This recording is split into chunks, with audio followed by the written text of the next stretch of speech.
మయోపియాను near sightedness కూడా అంటారు.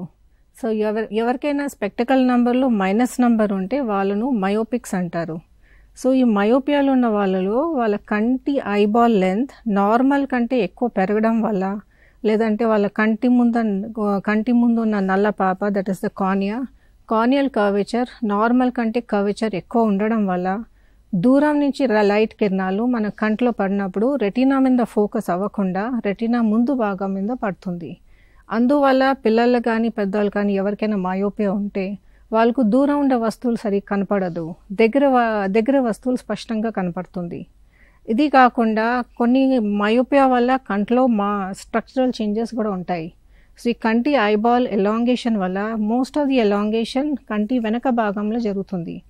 ఈ ఎలాంగేషన్ వల్ల కంటి వెనక భాగం ఉన్న structures like retina, choroid and sclera అవి ఎలాంగేషన్ వల్ల మరి స్ట్రెచ్ అయ్యి అండ్ థిన్డ్ అవుట్ అవుతుంది.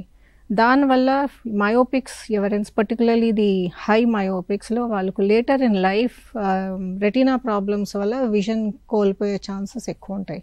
అందుకే it is very important to know what is myopia and మయోపియాను మనం ఎక్కువ పెరగకుండా ఏం జాగ్రత్తలు తీసుకోవచ్చు తెలుసుకోవాలి.